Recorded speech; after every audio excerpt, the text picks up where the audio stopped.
ধান চাষে বহুত খরচা, ইউরিয়া ডিএপি আরো 10-26 গিলা দমে দিয়া হয়ে যাচ্ছে।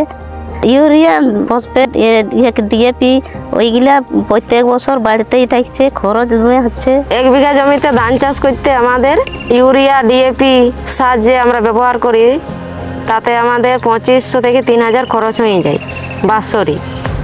এরপর 1 বছর আমি যদি এই সারটাতে চাষ করি, পরের বছর তার পরিমাণ আমাকে বাড়াতে হবে। এই বছর যদি আমি 1 বিঘা জমিতে 10 কেজি ইউরিয়া ব্যবহার করেছি, তাহলে আমাকে পরের বছরে ওইটা পরিমাণটা বাড়াতে হবে, নাহলে আমাদের জমিতে ভালো ধান হচ্ছে না। ঘাস নিকাতেও দমে খরচা লাগছে, এদিকেও আরেক সালাগার 200 করে হাজিরি লিখছে, পোষানো হচ্ছে না।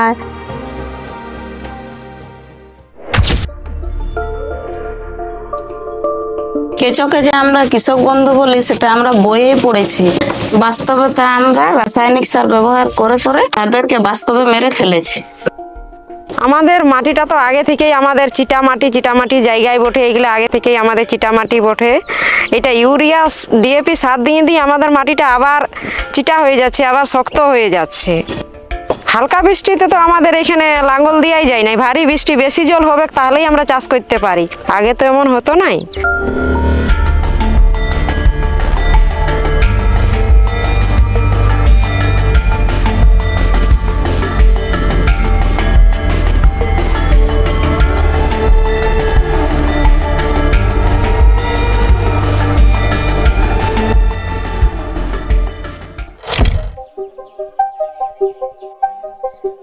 দাদাদের সঙ্গে আমরা মিটিং করে আলোচনা করি এবং দাদারা বলেন যে কেঁচোকে আবার ফিরিয়ে আনতে হবে, যার ফলে আমাদের মাটি ভালো হবে, উর্বরতা হবে এবং চাষ বৃদ্ধি পাবে, আমাদের রোজগারটাও বাড়বে। দাদারাও বলতো, আমরাও জানতাম যে আগে গোবর সার দিয়ে চাষ করতো। গোবর দিয়ে চাষ করলে খুব ভালো ফসল হয়, খেতেও ভালো লাগে, মাটিতে কেঁচোগুলো থাকতো। যখন সার পাস দিত না, ইউরিয়া ডিএপি দিত না, তখন গোবর পাশে সবার দরকার ছিল, সবারই ঘরে 10-12টা করে গরু থাকতো। এখন প্রত্যেকেই বাড়িতে একটা করে গরু খোঁজা মুশকিল, গরুই না এখনের পরিস্থিতিতে। গোবরের পরিবর্তে দাদারা বলেন যে ধনচা চাষের জন্য। আগের বছর আমি 1 বিঘা জমিতে 3 কেজি ধনচা দিয়ে করেছিলি, তাতে আমার বেশি খরচ হয়নি, 300 টাকা খরচ হয়েছে, তাতে আমার সারের খরচা বাঁচে গেল। শুধু ধানটা নয়, যে কোনো ফসলে লাগার আগে ধনচা চাষ করলে মাটি ভালো হয়, ফলনও ভালো হয়। গত বছরে যেসব দিদিরা ধনচা চাষ করেছিল তাদের বিভিন্ন অভিজ্ঞতার কথা শোনার আগে আমি প্রথম থেকে শেষ পর্যন্ত কি কি পদ্ধতিতে ধনচাটা লাগালে পারে এবং ধনচার থেকে সবথেকে বেশি উপকারিতা পাবো সেটা আমি বলে নিই। সবার প্রথমে বীজ কতটা লাগবে, 1 বিঘাতে 2 থেকে 3 কেজি হিসেবে আমার বীজ লাগবে।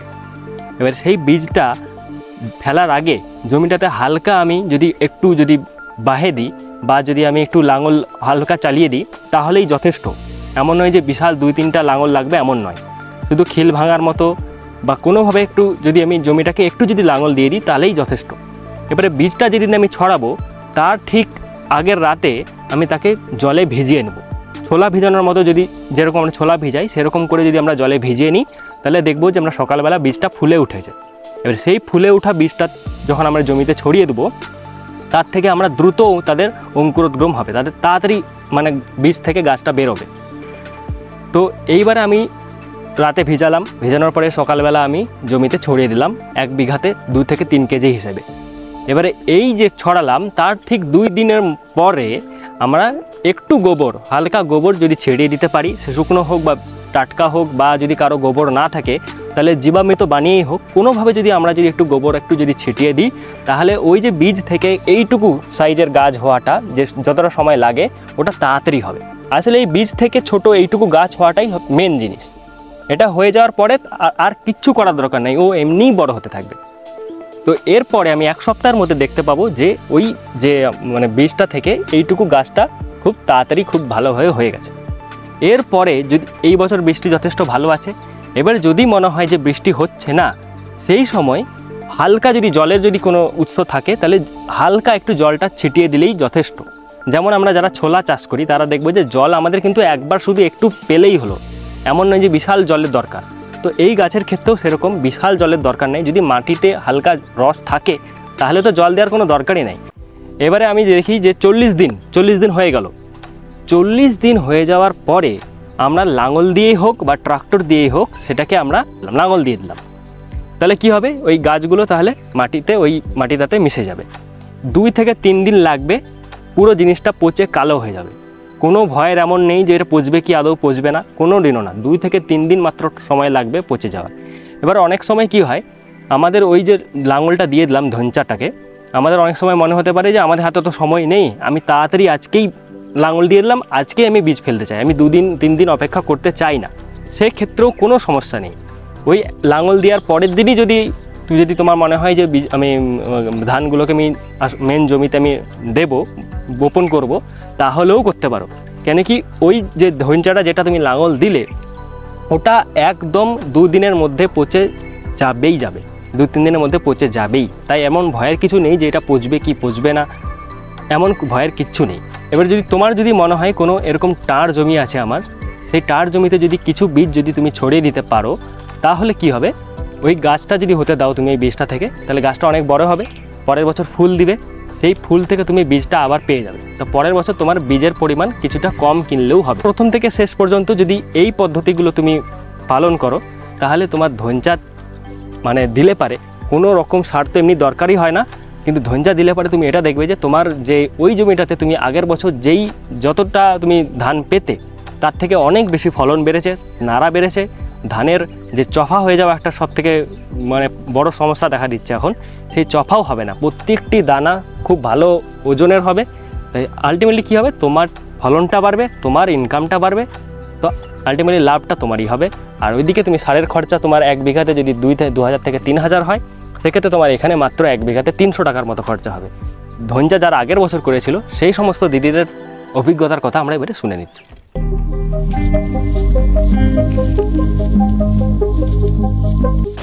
আমরা ক্ষেত আগে বাহা করেছি, তারপরে ধনচা বুনেছি।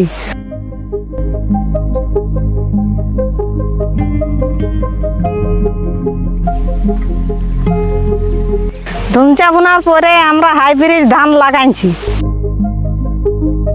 আমরা সার এই বছর কোনো সার দিই নাই, আগের বছর আমরা 7টা 8টা নাড়া দেখতে পেতাম, এখন আমরা দেখতে পাচ্ছি 15টা 20টা।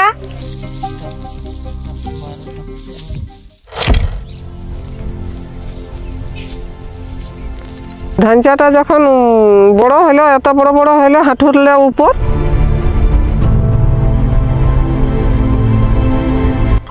তখন ট্রাক্টরে বাহালি, ট্রাক্টরে বাহিয়ে খোলা যখন ইহা করে দিলি, 3 দিন পরে মাটিটা একদম কালো হয়ে গেল। 3 দিনের পরে ঘুরে এখন যখন বাইতে গেলি, তখন আরো মাটিটা একবারে পালুয়া রকম হয়ে গেল।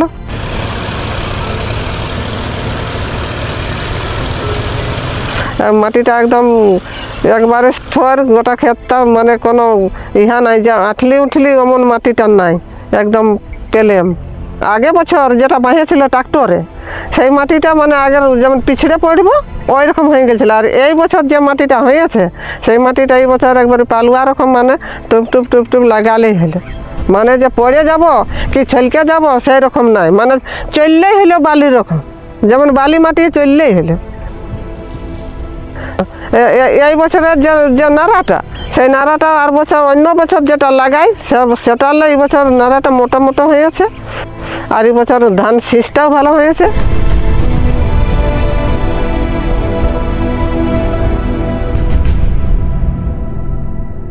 পাশাপাশি দুটো ক্ষেতে আমরা ধান লাগিয়েছিলাম, একটাতে ধনচা আগে দিয়েছিলাম আর একটাতে নেই। তো যেটাতে ধনচা ছিল সেটাতে খুব ভালো ধান হয়েছিল, ওটার রংটাও একদম টাটকা এবং সবুজ রঙের খুব ভালো ছিল। আর যেটাতে ধনচা ছিল না সেটার রং অত ভালো ছিল না। আগের বছর এই মাটিটা অনেক ফাটা ফাটা আর শক্ত, এই বছর ফাটাফাটি কিছু নাই।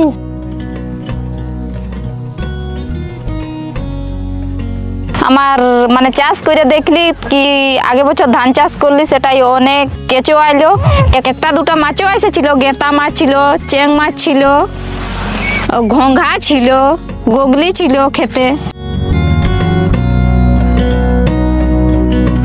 এই ধনচা চাষের দিদিদের ভূমিকাটা অনেক বেশি। এই প্রধানের সহযোগিতায় দিদিরা বারবার ট্রেনিং করছে, আর ট্রেনিং করার পরে যে দাদিকে সকলকে বলে কহে বুঝে সুঝে ইয়ার পরে চাষের কাজটা আমরা সবাই মিলে করি। নিকাতে না পারে কোনো ধানটা ভালো আছে, ওই জন্য বলছি যে এই বছর আরও ঘুরে এখন নিব, মানে ওই সারটা আরও ঘুরে বছরই আমি আরও 2-3 জায়গায় দিব।